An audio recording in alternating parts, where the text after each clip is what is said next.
Hello, we are a bunch of mathematics students at the University of Birmingham, and we understand that much of the British public view mathematics as something which is used only in the classroom. This is not the case, and we would like to show you how mathematics is used on a daily basis in very important applications. Undoubtedly, everyone has heard of the devastating coronavirus. We know that it started out in China, specifically in Wuhan, the capital of the Hubei province. It spread at a surprisingly high rate in China, but is now having fatal effects all over the world. Now, you may think that mathematics has no part to play here. However, with an application of mathematics, we can calculate the rate at which the virus is spreading. Rather than analyzing the special mechanisms of various infectious diseases from a medical perspective, we establish mathematical models in accordance with the general laws of the transmission process to predict the future. In mathematical modeling, when you want to describe the change in the quantity of an event over time or other things which involves the rate of change or derivative of the variable, you can consider using a differential equation model to describe the relationship between the variables obtained. You may be wondering what a differential equation is, and we will explain everything in due course. For now, what you need to know is that a differential equation reflects the indirect relationship between the variables, and the direct relationship is obtained by solving the equation. Making simple assumptions based on modeling purpose and problem analysis, differential equations are established according to inherent laws or by analogy. Before jumping into differential equations, let's consider some slightly easier mathematical applications first. Consider the following question. If there are 60 parts per box, how many parts are there in 4 boxes? Now we could do 60 plus 60 plus 60 plus 60, or much easier, we could simply do 60 multiplied by 4 equal to 240. Question 2. A worker produces 240 parts per hour. How many parts does the shop produce in 6 hours? Again, we could do 240 plus 240 plus 240 6 times, or we could simply carry out 240 multiplied by 6 equal to 1440 parts per hour. Slightly more trickier now, but not impossible. The original price of a product is £50, and the price after 3 increases is £66.55. Assuming that the price increase rate is the same each time, what is the rate of each price increase? Now, we're going backwards. The price has already increased, and we need to find by what percentage did the price increase each time. Often in mathematics, when we go back, we perform an inverse operation. In this case, because the rate is cubed, we find the cube root. Hence, we carry out the following calculation. Now consider this fourth problem. A factory worker produces 2x squared plus 10x plus 3 number of products in the x hour. What is the total amount of products produced by the worker from 1.5 to 4 hours? To work this out, consider the following integral. By comparing the quantitative relationships involved in the above issues, it is not difficult to find that most of the mathematics in the current middle school belongs to elementary mathematics. It can only analyze and deal with constant and uniform things. However, we would like the instantaneous rate of change in the process of non-uniform change and the total accumulation during the process of non-uniform change. Geometrically, what we want is two things: the slope of a curve at a specific point and the area enclosed by the curve up to that same point. If you only use elementary operations such as addition, subtraction, multiplication, division, square root, and logarithm, etc., it is obviously impossible to express them directly. Now let us speak about the mathematical modeling of infectious diseases. To this end, consider the following acronym: S for susceptible, I for infected, and R for recovered.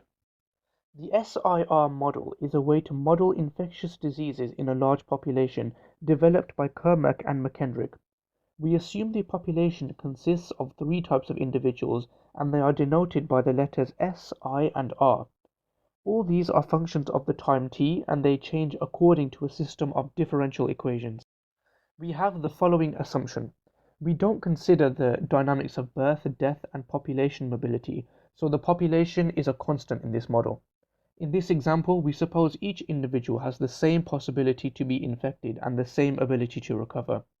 When a healthy person comes into contact with an infected person, the healthy person is infected by the infected one, and we call this contact an efficient contact. Let us now go through some notation to be precise. T is the independent variable denoting the time in an infective period. S of t is a function denoting the amount of susceptible population in time t who are not infected but could become infected. I of t is a function denoting the amount of infected population in time t. These individuals have the disease and can transmit it to the susceptibles. R of t is a function denoting the stock of recovered population in time t. These may or may not have the disease, but they cannot become infected and they can't transmit the disease to others. They may have a natural immunity, or they may have recovered from the disease and are immune from getting it again, or they may have the disease but are incapable of transmitting it, for example because they are in isolation. This mathematical model does not distinguish among these possibilities. Beta is a positive constant denoting the daily efficient contact rate, which means the average number of people who have efficient contact with an infected person. Gamma is a positive constant denoting the rate of people removed from the disease. We also have the following initial value conditions. These may look confusing, but all they tell us are that the amount of people infected initially or at time equal to 0 is a constant y0, and similarly, the amount of people who are susceptible initially is a constant s0. Supposing that n is the constant of population, we get our first equation. Once a person is in contact with a susceptible person, it is certain to have a certain contagion force. Suppose that the number of susceptible persons per unit time at time t is proportional to the total number of susceptible persons per unit time in the environment S of t, with a coefficient of proportionality 1, so that the number of infected persons per unit time at time t is beta multiplied by S of t multiplied by I of t. The SIR model can be written as the following ordinary differential equations. We omit the detailed calculation, but through these differential equations we can further obtain the following differential equations. S0 and I0 are the initial values, and the phase trajectory satisfies the following equation. You might be asking, what is the phase trajectory? Well, the previous ODEs are very hard to solve, i.e., it is difficult to find its analytic solution, so as an alternative, we can only show its trend in a plane. If we give the exact values of S0, I0, R0, alpha, beta, and gamma by large-scale data, we can predict the trend of SIR when epidemic diseases like the coronavirus strike. Also, by changing the value of R0, the number of people recovered, we can analyze the I, that is the infected number of people, and S, that is the number of people susceptible, dynamically. We have been showing you differential equations, but first, what is an equation in general? An equation is a mathematical expression which has an equal symbol. You can think of an equation of having a left-hand side and a right-hand side. Equations often contain algebra. These are unknowns like x and y, or any letter in any language. This is because often we do not know the exact number in a calculation, so we have to solve for it. Let us see a simple example. Observe the following equation where we want to solve for y, meaning we want to find out the value of y. So how do we actually do it? Well, we can see that y plus 5 is equal to 10. You might be thinking we take away 5 from the left-hand side to get y on its own and we're done. Nearly. Remember that this equation has an equal sign, so it's balanced, i.e. the left-hand side is completely equal to the right-hand side. Therefore, if we carry out any operation on the left-hand side, we also have to carry it out on the right-hand side.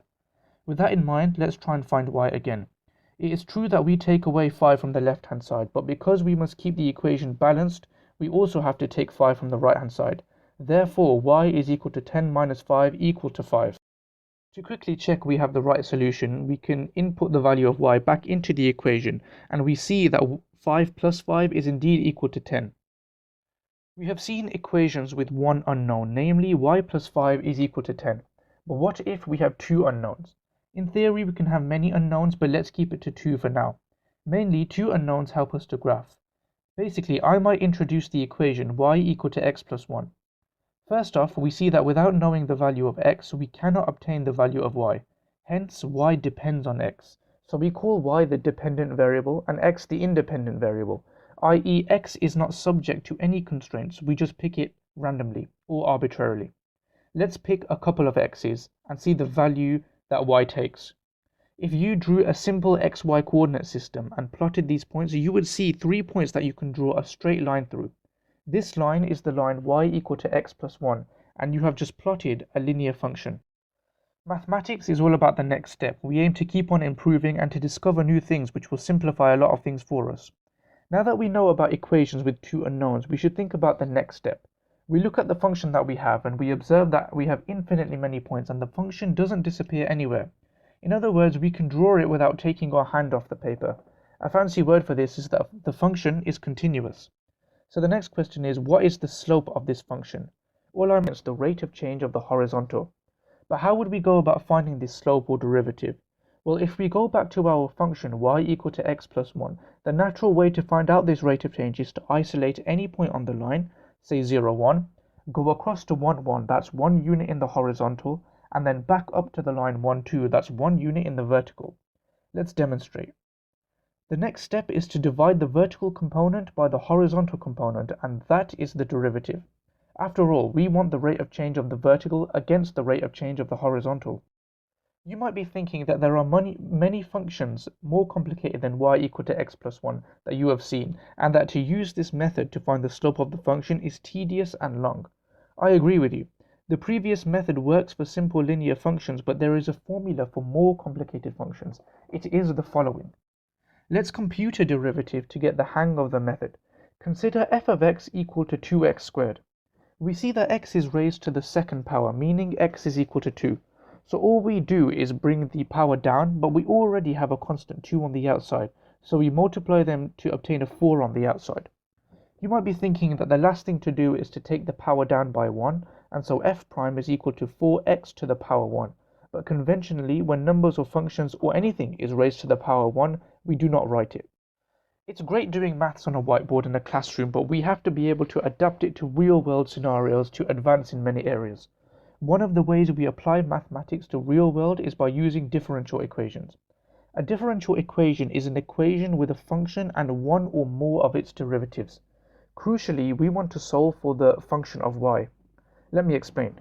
We know that a derivative is the rate of change of one variable with respect to another. For example, dy by dx denotes the rate of change of y with respect to x. The point is now we want to obtain the function y of x, which we differentiated to get dy by dx. This is a typical ordinary differential equation.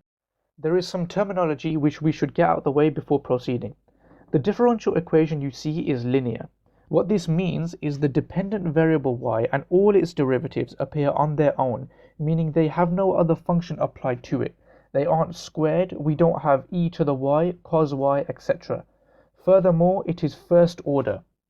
The differential equation to the left is first order because the highest derivative that appears is the first derivative. If we had the second derivative appear, then the differential equation would be second order. To conclude, we have shown you guys how important differential equations are in calculating the spread of the coronavirus. Needless to say is that differential equations can be used to model real-life phenomena, and this relates not only to the spread of the virus but also to other predictions in medicine, biology, chemistry, physics, and other areas. Differential equations have many different applications, and hence it's good to be familiar with them. We hope that you understand a little more about the rate of spread of the coronavirus and that you can appreciate the various applications of mathematics. Thank you for watching.